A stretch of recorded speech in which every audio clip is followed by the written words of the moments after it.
प्यारे पाकिस्तान के प्यारे पाकिस्तानियों, इस वीडियो में सबसे पहले बात करेंगे इस शख्स के बारे में। आप सब इसे बड़ी अच्छी तरह से जानते हैं। ताल्लुक़ इसका नून लीग से है। नाम है इसका ख्वाजा आसिफ। प्यारे पाकिस्तानियों, आप लोगों को याद होगा एक टाइम पे जो है इन साहब ने कौमी असम्बली में खड़े होकर बड़ा लंबा चौड़ा जो है वो लेक्चर दिया था। बड़ी अखलाकियात पे इसने जो है वो बातें की थी और कहा था कि जी कोई शर्म होती है, कोई हया होती है, कोई गैरत होती है, कोई ज़मीर नाम की चीज़ होती है। बड़ा जो है वो इसने अखलाकियात का जो है वो कौमी असम्बली में खड़े होकर दर्स दिया था PTI के लोगों को। और ये साहब आपको पता है कि भी जिस तरह से ये NA-73 सियालकोट से जीते हैं, धांधला करके ये हारे हुए थे। अब बेशर्मी आप देखें इस शख्स की। ये साहब जो है वो आते हैं एक प्रोग्राम में, वहाँ पे आके बाकायदा एक्सेप्ट करते हैं, मानते हैं कि हाँ जी मैं हार चुका था, मुझे जितवाया गया है, लेकिन मैं इतना बेशर्म हूँ फिर भी जाके जो है वो कौमी असम्बली में जाके बैठ गया हूँ। इस बंदे की इस वक्त जो गूगल बताता है 74 साल इसकी उम्र है, आप अंदाज़ा करें। और मौत का फरिश्ता इसको ढूंढ रहा होना है। कितनी है किसकी और ज़िंदगी होनी, ज़िंदगी तो ये गुजार चुका है 74 साल। आजकल तो किसी को इतनी आप कह लें कि नसीब ही नहीं होती जिस तरह से जो है वो अमवात हो रही हैं। यहाँ 60 क्रॉस करना जो है वो बड़ा मुश्किल हुआ पड़ा है। और ये साहब ऑलरेडी 74 के हो चुके हैं, लेकिन फिर भी इनमें कोई डायलॉग तो इसने मार दिया। शर्म होती हैं, गैरत होती हैं, हया, ये सारी चीज़ें इसके अपने अंदर नहीं है। इस उम्र में भी कब्र में टांगे हैं इसकी। रिसेंटली जो है इन साहब ने एक इंटरव्यू दिया, उसमें जो है ये साहब क्या फरमा रहे थे, एंकर ने क्या सवाल किया, इसने क्या जवाब दिया, ये आप खुद सुन लें, फिर आगे मज़ीद बात करते हैं। कहा कि ये जो लोग बैठे हुए हैं ये कसम खा के कहें कि ये लेजिटिमेटली जीते हुए लोग हैं, वो 2018 की कसम दे दें। तो आप लोग इस बारी की कसम क्यों नहीं दे रहे? नहीं, मैंने 2018 की कसम दे देना। अब ये हर बंदे ने हिस्सा डाला हुआ है। आपने भी डाला है, मैंने भी डाला है, ये कैमरे के पीछे का हर बंदे ने डाला। आप भी कह रहे हैं कि 2018 की वो कसम खाते हैं, नहीं तो मैं 2024 की आप लोग कसम खा लेंगे। मैं उनको उसकी भी तो बात करें ना सर, 2018 की तो बात करें। तो ये प्यारे पाकिस्तानियों, आपने सुना मोहम्मद मालिक के प्रोग्राम में ये साहब बैठे हुए थे और वहाँ पे मोहम्मद मालिक ने इससे सवाल किया कि भाई जमशेद दस्ती ने कौमी असम्बली में खड़े होकर कहा कि आप लोग इनसे कहें कि ये कसम उठा के कहें कि ये आइनी और लीगली तरीके से जो है ये लोग इलेक्शन जीत के यहाँ पे आए हुए हैं। ये ज़रा कसम उठा के ये बात कह दें कि हमें वाकई ही जो है वो अवाम ने मैंडेट दिया है और हम आइनी कानूनी तरीके से यहाँ पे आके बैठे हुए, तो बात ख़त्म हो जाएगी। इस बेशरम ने जो है वो कसम तक नहीं उठाई, उल्टा कह रहा है ये 2018 की कसम उठाएं जो PTI वाले हैं कि 2018 में इनको जितवाया गया, ये जीते नहीं थे, ये धांधली करके आए थे, तो लिहाजा ये लोग कसम उठाएं। तो मोहम्मद मालिक कहता है कि अगर ये 2018 की कसम उठाएं तो फिर आप 2024 की आप भी कसम उठाएंगे। वो कहता नहीं, मैं तो बस ये कह रहा हूँ आप इनकी भी बात करें। उसको पता है कि वो इलेक्शन जीता नहीं है। ये रेहाना डार जो उस्मान डार की वालदा थी, उसके मुकाबले में ये सारा कुछ हुआ और 50-60 हज़ार की लीड से जो है ये साहब हार रहे थे। और रातों रात आपको पता है कि क्या हुआ, जो PTI की 198 सीटें जो है वो PTI वाले जो है वो जीत रहे थे। और रातों रात ऐसा कुछ जादू चला कि वो 198 से सीधा जो है वो 95 पे आ गए।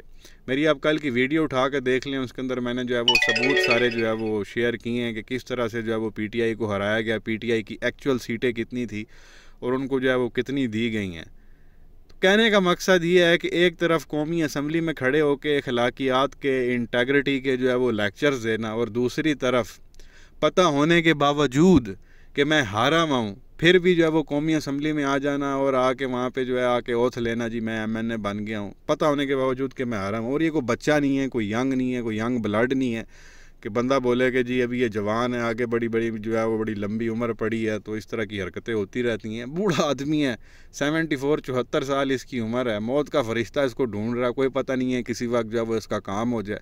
लेकिन इस तरह के जो है वो उल्टे कामों से ये लोग बाज नहीं आ रहे कि भाई कल को मरना भी है, कब्र में जाना है, मरना है, अल्लाह की बारगाह में जो है वो पेश होना, वहाँ सवाल जवाब होने हैं। हम तो मुसलमान हैं, हमारा ये अकीदा है कि हमने आगे जाके हिसाब किताब देना है। इनको परवाही कोई नहीं है किसी किस्म की, और मान भी रहे हैं। एक तो बंदा हो ना माने ना, वो मान भी रहा है, उसके बावजूद जो है वो बड़ी बेशर्मी के साथ ये कौमी असम्बली में जाके बैठे हैं। ये लोगों की जो है वो हरकतें हैं, जो जब ये 2 नंबरियाँ करके असम्बली में जाएंगे तो वहाँ पर जाके ये आवाम की खिदमत करेंगे, सवाल ही पैदा नहीं होता। तो बहरहाल एक ये चीज़ आपके साथ शेयर करनी थी। आपकी क्या राय है नीचे कमेंट सेक्शन में जो है वो ज़रूर बताएं। उसके बाद ही बात करेंगे इस खातून के बारे में। ये भी कई बार पाकिस्तान की जो है वो इंफॉर्मेशन मिनिस्टर रह चुकी है, वज़ीर इत्तलात व नशरियात वफाक की। मरियम औरंगज़ेब इसका नाम है और मरियम नवाज़ के साथ ये ज़्यादातर नज़र आती है। और एक बार इसने भी कौमी असम्बली में खड़े होकर कहा था कि नवाज़ शरीफ एक नशा है, और लाना तो ऐसे सस्ते नशे पे, मैं तो यही कहूँगा। इसने कहा था नवाज़ शरीफ एक नशा है। उसके बाद इन खातून की एक पिक्चर जो है वो वायरल हुई थी सोशल मीडिया पे, जिसमें जो है ये वो हनीफ अब्बासी ने जो है इसके गले में हाथ डाला हुआ था। और हनीफ अब्बासी वो बंदा है जिसको जो है वो मनशियात के केस में उम्र कैद हुई थी।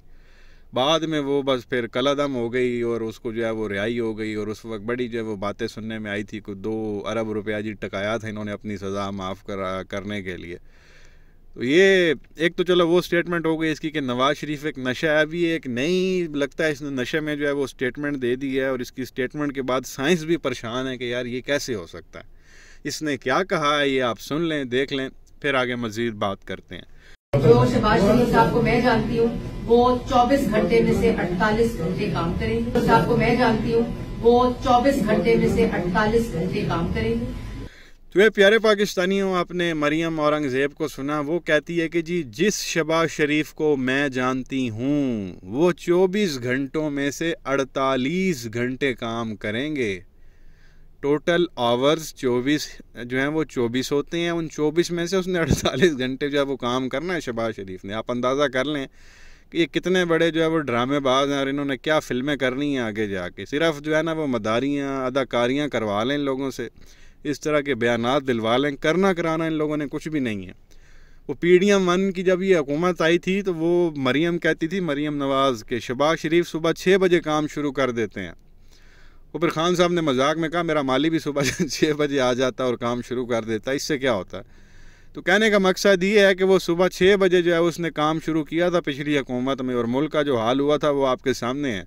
जो खान साहब पेट्रोल 150 पे छोड़ के गए थे वो 331 पे चला गया था। जो डॉलर खान साहब 160 पे छोड़ के गए थे वो 300 पे चला गया था, बल्कि 300 भी जो है वो क्रॉस कर गया था। उसके बाद मुख्तलिफ़ चीज़ों की जो है वो आप कीमतें वगैरह जो है वो देख लें। जो मामलात हुए थे 6 बजे काम करने का जो है वो नतीजा था। ये 6 बजे ना काम करता, आराम से 9-10 बजे उठता तो शायद कम महंगाई होती। जो 6 बजे सुबह सुबह उठ जाता था ना, उसके नतीजे में जो है वो बिजली जो खान साहब 20 रुपये यूनिट पे छोड़ के गए थे वो 60 पे चली गई थी। और अभी ये फिर दोबारा आ गया और अब ये कह रही है इसने तो 24 घंटों में से 48 घंटे काम करना है। तो आप अंदाज़ा करें महंगाई जो है वो किस साइड पे जाने वाली है। इनको शर्म नहीं है, कोई हया नहीं है कि भाई ये कोई हो सकता है कि 24 में से बंदा 48 घंटे जो है वो काम करे। और चलो तूने गलती से ये स्टेटमेंट दे ही दी है तो तू आके माजरत कर ले मीडिया पे कि भाई मेरे मुंह से निकल गया है, तो स्लिप ऑफ टंग हो गई है, तो मैं उसके लिए माजरत, वो बात भी नहीं है इन लोगों के अंदर। तो बहरहाल ये हैं जी नून लीग के सो कॉल्ड लीडर्स, और ये इन लोगों की सोच है और ये इन लोगों की हरकतें हैं। अखलाकियात की नाम की चीज़ जो है वो इन लोगों के जो है वो पास से नहीं गुजरी हुई। जब लीडर्स के पास से नहीं गुजरी हुई तो इनके पास से क्या गुजरनी है। क्या कहेंगे नीचे कमेंट सेक्शन में अपनी राय का इजहार ज़रूर करें। वीडियो को लाइक करें और इस तरह की मज़ीद वीडियोस देखने के लिए इस चैनल को सब्सक्राइब कर लें अगर अभी तक नहीं किया, और बेल आइकन पर भी जो है वो ज़रूर क्लिक कर लें। शुक्रिया।